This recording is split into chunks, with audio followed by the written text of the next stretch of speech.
Welcome everyone. Hope you're all doing well. Thanks for joining me.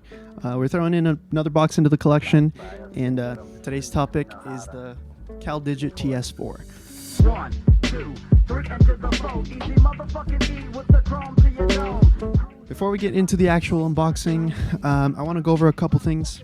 The 5 W's.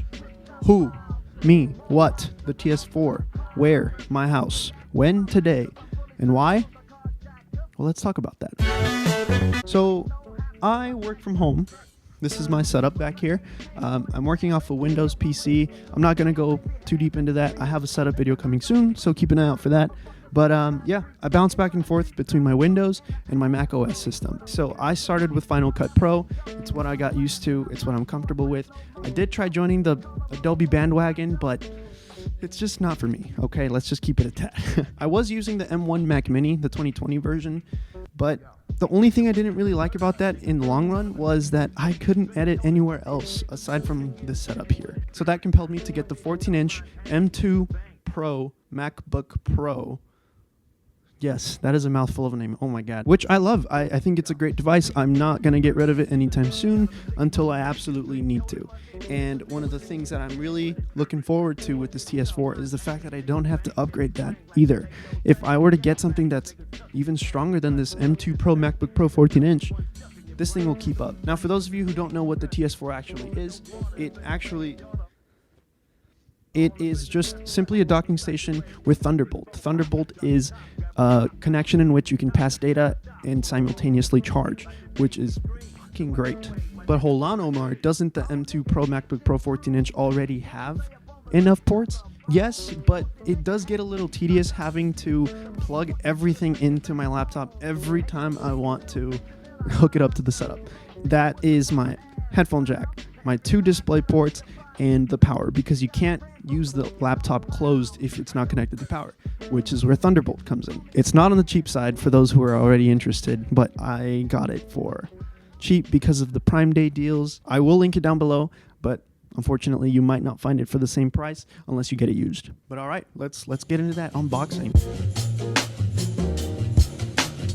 All right, so once you open the box, you'll see that it actually includes a USB-C cable, which is great for those who don't have one. It's USB-C to USB-C, Thunderbolt, of course.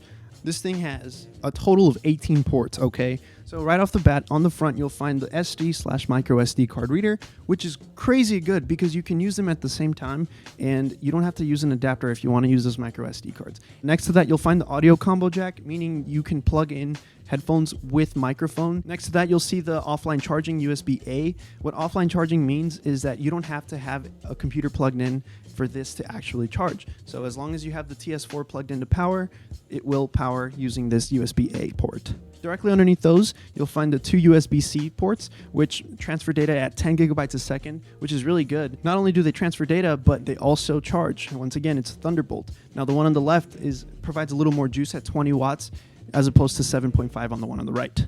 Now, flipping out over to the back, you'll find, okay, this is crazy. 2.5 gigabits of Ethernet.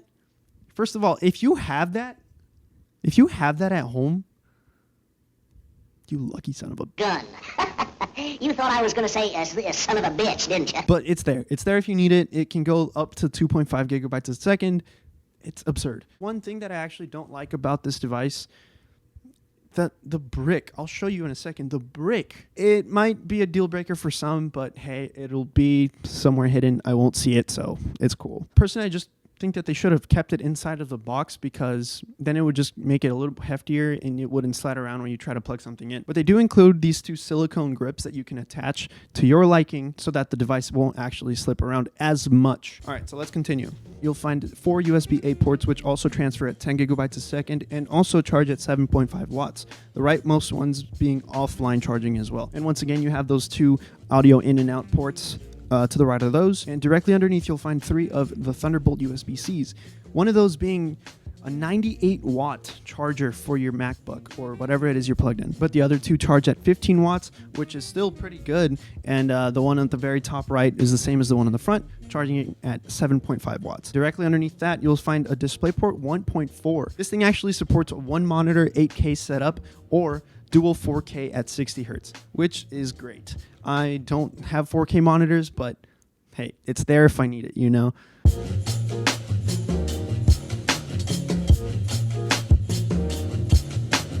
All right, well, that's it for me today, guys. Thanks for sticking to the end of the video. I'm glad that I got this. I've been needing one. I'll keep you guys posted, let you know how I like it, if I think it's worth the money or not in about a couple months or so. Leave a thumbs up if you enjoyed, subscribe if you haven't already, and then turn that notification bell on so you know when I drop that setup video.